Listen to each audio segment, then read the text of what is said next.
Hi friends, once again welcome back to T-Blocks. It's me Tin Borgis from Mavelikra. Okay, 2018 മലയാളത്തിൽ സംപ്രേഷണം ചെയ്ത് തുടങ്ങിയ ഒരു ഊള പ്രോഗ്രാമാണ് ബിഗ് ബോസ്. ഇപ്പൊ അതിന്റെ 7ാമത്തെ സീസണായി. കണ്ടസ്റ്റന്റും കാര്യങ്ങളും ഒക്കെ എന്തൊക്കെയാണെന്ന് നിങ്ങൾ എല്ലാവരും അറിഞ്ഞ് കാണുമായിരിക്കും. മലയാളത്തിൽ മാത്രമല്ല, ഐ തിങ്ക് വേൾഡ് മുഴുവനുമായിട്ട് പല രാജ്യങ്ങളിൽ പല ലാംഗ്വേജിൽ ഈ പ്രോഗ്രാം നടക്കുന്നുണ്ട്.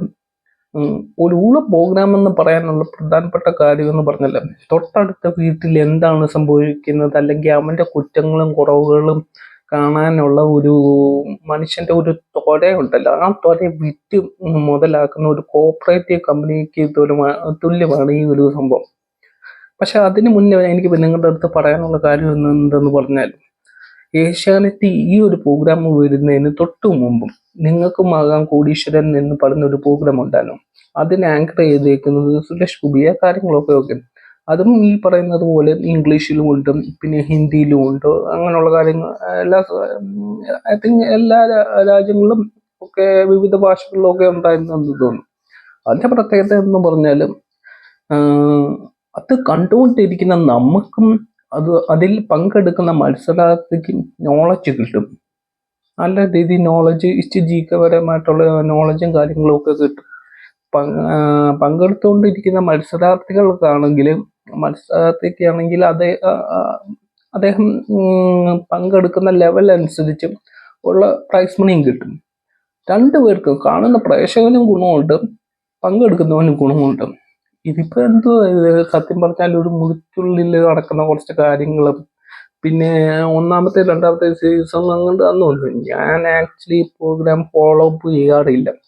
ഇന്നലെ ഈ 2-3 ട്രോളൻസിന്റെ അങ്ങനെയുള്ള കുറച്ച് ഇഷ്യൂസും കാര്യങ്ങളും ഒക്കെ കണ്ടിട്ടുണ്ട്. പിന്നെ വേറൊരു കാര്യം എനിക്ക് തോന്നിയെന്ന് പറഞ്ഞാൽ, ഈ ഒരു ബിഗ് ബോസ് എന്ന് പറഞ്ഞൊരു പ്രോഗ്രാമിനകത്ത് അത്യാവശ്യം സ്റ്റാൻഡേർഡ് ആയിട്ടുള്ള അധികം ആൾക്കാർ നിന്നെ വരെ 7ാമത്തെ സീസൺ വരെ എടുത്തു നോക്കുകയാണെങ്കിൽ അവിടെ പിന്നെ ഇച്ചിരി സ്റ്റാൻഡേർഡും ഒക്കെ ആയി കാണും. അത്യാവശ്യം സ്റ്റാൻഡേർഡ് ആയിട്ടുള്ള അധികം ആൾക്കാരും പോയിട്ടില്ല. ഇച്ചിരി നല്ല സിനിമ നല്ല രീതിയിൽ പ്രവർത്തിക്കുന്നവരായിക്കോട്ടെ. ഇപ്പം 7ാമത്തെ ഇത് തന്നെ എടുത്ത് നോക്കുവാണെങ്കിൽ അത് ആൾക്കാരും ഇല്ല നല്ല രീതിയിൽ സ്റ്റാൻഡേർഡ് എന്ന് പറയാൻ. പിന്നെ അപ്പാനിശ്വരത്തിന് എനിക്കിഷ്ടമാണ്, അദ്ദേഹത്തിന്റെ ആക്ടിങ് ലെവലും കാര്യങ്ങളും ഒക്കെ എനിക്കിഷ്ടമാണ്. ബാക്കിയുള്ള കാര്യങ്ങളൊക്കെ എങ്ങനെയാണെന്ന് പോലും എനിക്ക് അറിയത്തില്ല. ഓക്കെ, മലയാളത്തിൽ ഒരു പഴഞ്ചൊല്ലുമുണ്ട്, ആരാന്റെ അമ്മയ്ക്ക് ഭ്രാന്ത് പിടിച്ച കാണാൻ നല്ല ചേലാണ്. സത്യം പറഞ്ഞാൽ അതേ ഒരു മാർക്കറ്റിംഗ് തന്ത്രമാണ് ഇവിടെ പ്രയോഗിക്കുന്നത്. എന്ത് പറയാനാണോ എന്തോ ഈ പറഞ്ഞ. എനിക്ക് സത്യം പറഞ്ഞ ആക്ച്വലി തോന്നുന്നതെന്ന് പറഞ്ഞാൽ നമ്മുടെ മോഹൻലാലിന്റെ കാര്യത്തിലാണ്. അദ്ദേഹം എന്ന് പറഞ്ഞാൽ നല്ലതുപോലെ പൈസ, നല്ലതുപോലെ സിനിമകളും ഒരുപാടുള്ള മലയാളത്തിന്റെ ഒരു മലയാളത്തിന്റെ നല്ല ഇന്ത്യയിലെ തന്നെ പ്രശസ്തമായ നടന്മാരിൽ ഒരാളാണ്. അദ്ദേഹത്തിന് എന്തിന്റെ കടാണ് ഈ ഒരു കൂതറ. അത് ഓരോരുത്തരുടെ വ്യക്തിപരമായിട്ടുള്ള താല്പര്യം. പക്ഷെ അല്ലാത്തുള്ളവരെ കാണുമ്പം പത്തറ്റിക്. അങ്ങനെ ചോദിച്ചാൽ നിങ്ങൾ പലരും പറയും ഹിന്ദിയിൽ ഇപ്പം അമിതാഭ്, പക്ഷെ ഹിന്ദിയിൽ ഐ തിങ്ക് ഹിന്ദിയിൽ സൽമാൻ ഖാനാണെന്ന് തോന്നുന്നു. സൽമാൻ ഖാൻ ആണെങ്കിൽ ഇതൊക്കെ വെൽ ഡ്രാമയാണ്. ഇത് ഡ്രാമയല്ല, ലൈഫാണെന്ന് കരുതുന്ന കുറെ പേര് നമ്മുടെ സൊസൈറ്റിയിൽ ഇപ്പോഴും ജീവനോട് കൂടിയുണ്ട്. അല്ലെങ്കിൽ അവർ കുത്തിയിരുന്ന് കാണുക. മെയിനായിട്ട് ഫോക്കസ് ചെയ്യുന്ന ഈ വീട്ടിലുള്ളവരുണ്ട്, പിന്നെ ട്രോളർമാര് അവരെ ജസ്റ്റ് ഒന്ന് സ്ക്രോൾ ചെയ്ത് കണ്ടുപിടിച്ചിട്ടുള്ള വീട്ടിലുള്ള കുറച്ച് ആൾക്കാരുണ്ട്. അപ്പൊ അവിടെ മെയിനായിട്ട് ഫോക്കസ് ചെയ്യുന്നത്.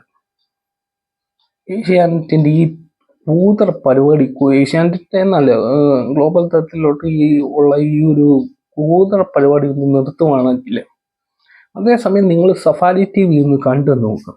സഫാരി TVക്കകത്ത് അന്ന് തൊട്ടുള്ള ആ സഫാരി TV സ്റ്റാർട്ട് ചെയ്തപ്പോൾ തൊട്ട് ഇപ്പം എങ്ങനെ ഇരിക്കുന്നു, ഒരു പ്രോഗ്രാം സ്റ്റാർട്ട് ചെയ്ത പ്രോഗ്രാം ഇപ്പോഴും അപ്ലോഡ് ചെയ്യുകയാണെങ്കിലും കാണാൻ നല്ല ക്വാളിറ്റി ഉണ്ട്, അതോടൊപ്പം തന്നെ നമുക്ക് നോളജും കിട്ടും.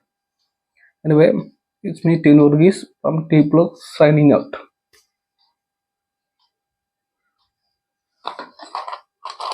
Watching the sound.